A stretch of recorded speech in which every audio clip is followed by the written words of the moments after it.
A big wind blows. And what we're going to do, I'm going to say for anyone who, and if it's true for you, you need to find another chair.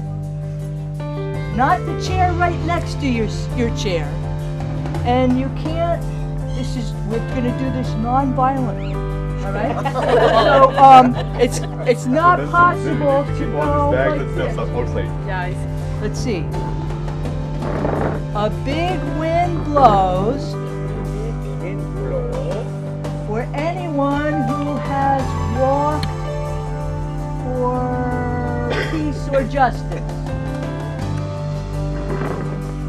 Find another chair. And the last person. A big wind blows for anyone who loves another.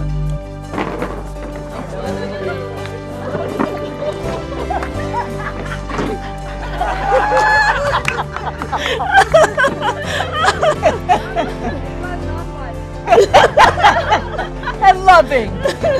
Okay. Here you go. Let's hear it, guys.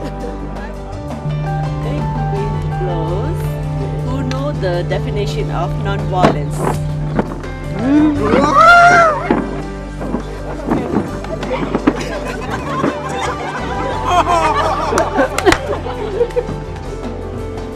Well, the situation in Bangladesh is also a very resource-scarce country, and I fully endorse your understanding that about 80% conflicts are centering land, where about 60% people are landless. I missed that fact. 80% are conflicts are centering land disputes. centering on land disputes. Yes.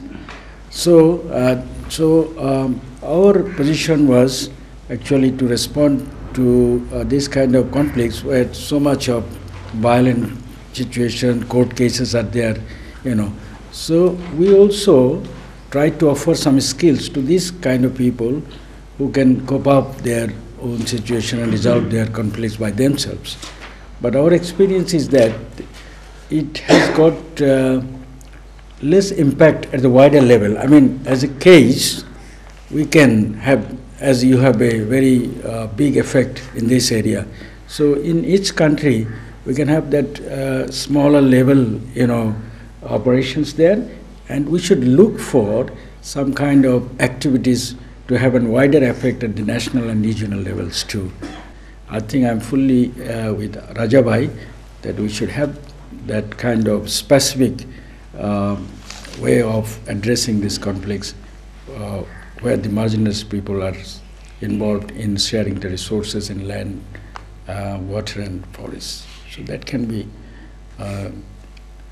the initial involvement, and how can we link with the national and regional level? That's my proposal.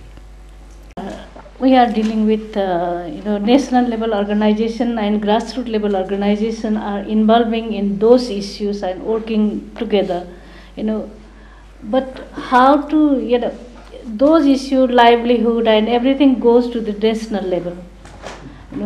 Small support does work as a regional. But thing is that as a natural resources and other issues which are not the concern of the people. People, they need it, but it has been divided by the state, on the name of natural resources, on the name of other things. People are divided in different countries and their vision, against opposition, just like Pakistani people. They think India is doing wrong, and Indian people, they think Pakistan is doing wrong. Nepali people, they think we have open border, but India is suppressing us, and Indian people think differently. In such a way, we have some kind of conflict inter-country, so that we have natural resources if it has been divided equally, and the rights of the people, equal exercise rights of the people, and if we see the positive thing we spread out in such issue, advocate to the people at the regional level, and then people to people connection gives the good relation, good work together with. That's why we are coming here. Only the land issue can be the Indian poor people issue, national. And Nepali landless people, they have their own, and we are working. But why we are dividing each other, and why people are being landless and landlord, those things has to be linked with the regional level, not only the national level. So we are here. By hearing the suggestion made by our friends here, really I agree with that. Really, there are marginalized people, there are landless people, there are poorest of the poor people living all over Asia. But it's not exceptional in Sri Lanka. There are people like that as well. But I see the issue from the different point of view. Not only Sri Lanka, sometimes it may be applicable for other countries as well. Sometimes the problems coming from who is holding the power in controlling the resources. So that is the whole point actually. So really, if you take the Sri Lankan situation, so north and east resources were controlled by LTT before. Now it's controlled. It is being controlled by the government. So if you take other countries, in Nepal it was controlled by Maoists earlier. Then it's controlled by other people now. Not in the people are powerless anyway. So they don't have any control on resources in their hands. So sometimes the work that we're trying to do sometimes can be seen as a kind of a building or strengthening of the local people, or local people thinking, and to strengthen their voice or strengthen their capacity. That could be kind of a way. Sometimes we can think about it. How are we going to strengthen the local community? So then, when people are strengthened, when people are aware about their rights and everything, then there's a power emerging from the community. So then they will work for that. So then this alliance can be a kind of a backbone for them to support, and sometimes can play a very big role. How we can support the community whenever they, in order to build their capacity, or in order to build their awareness, and in order to build their abilities and everything. So this also. But if I say something like that, I see there's a commonalities all over South Asia then.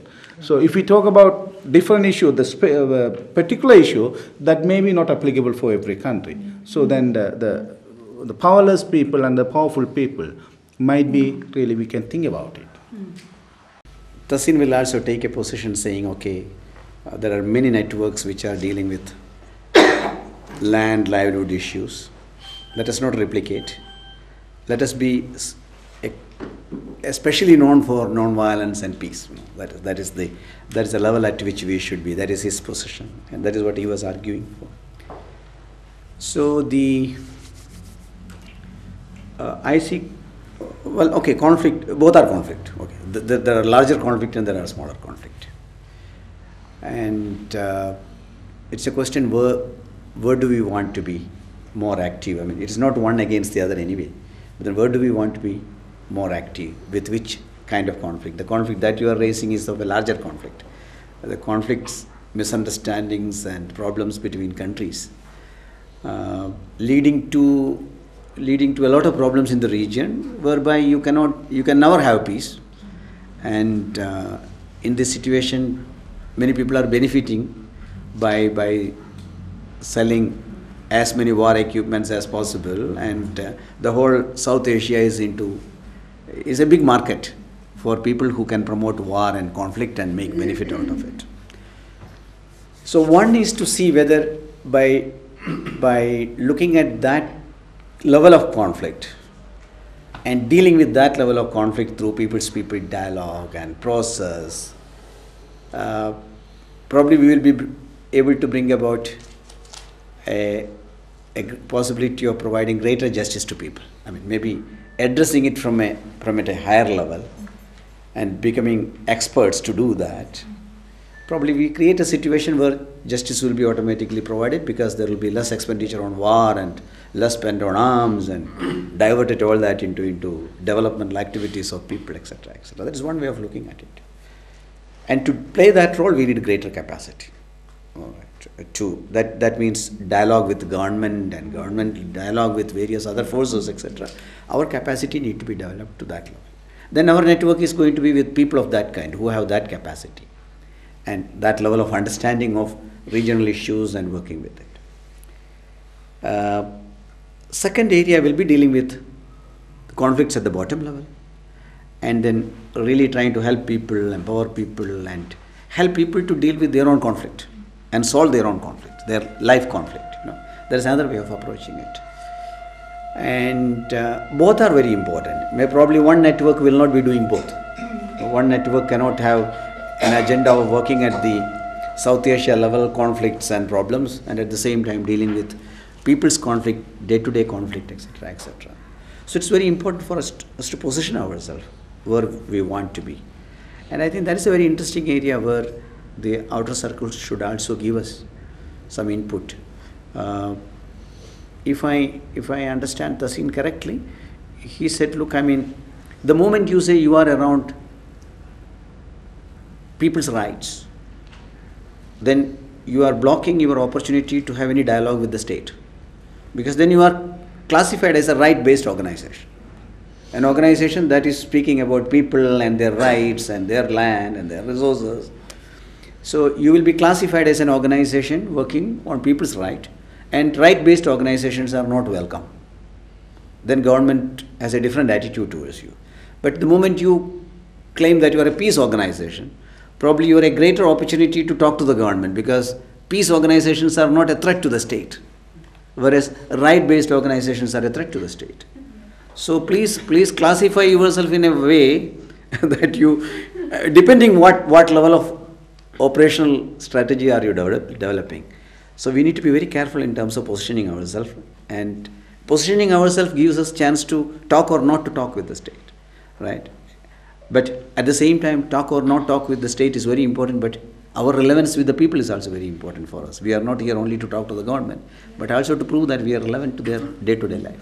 This is a very interesting conflict that we are facing today. So we need to have a greater input into this debate, I think, Shortwhile.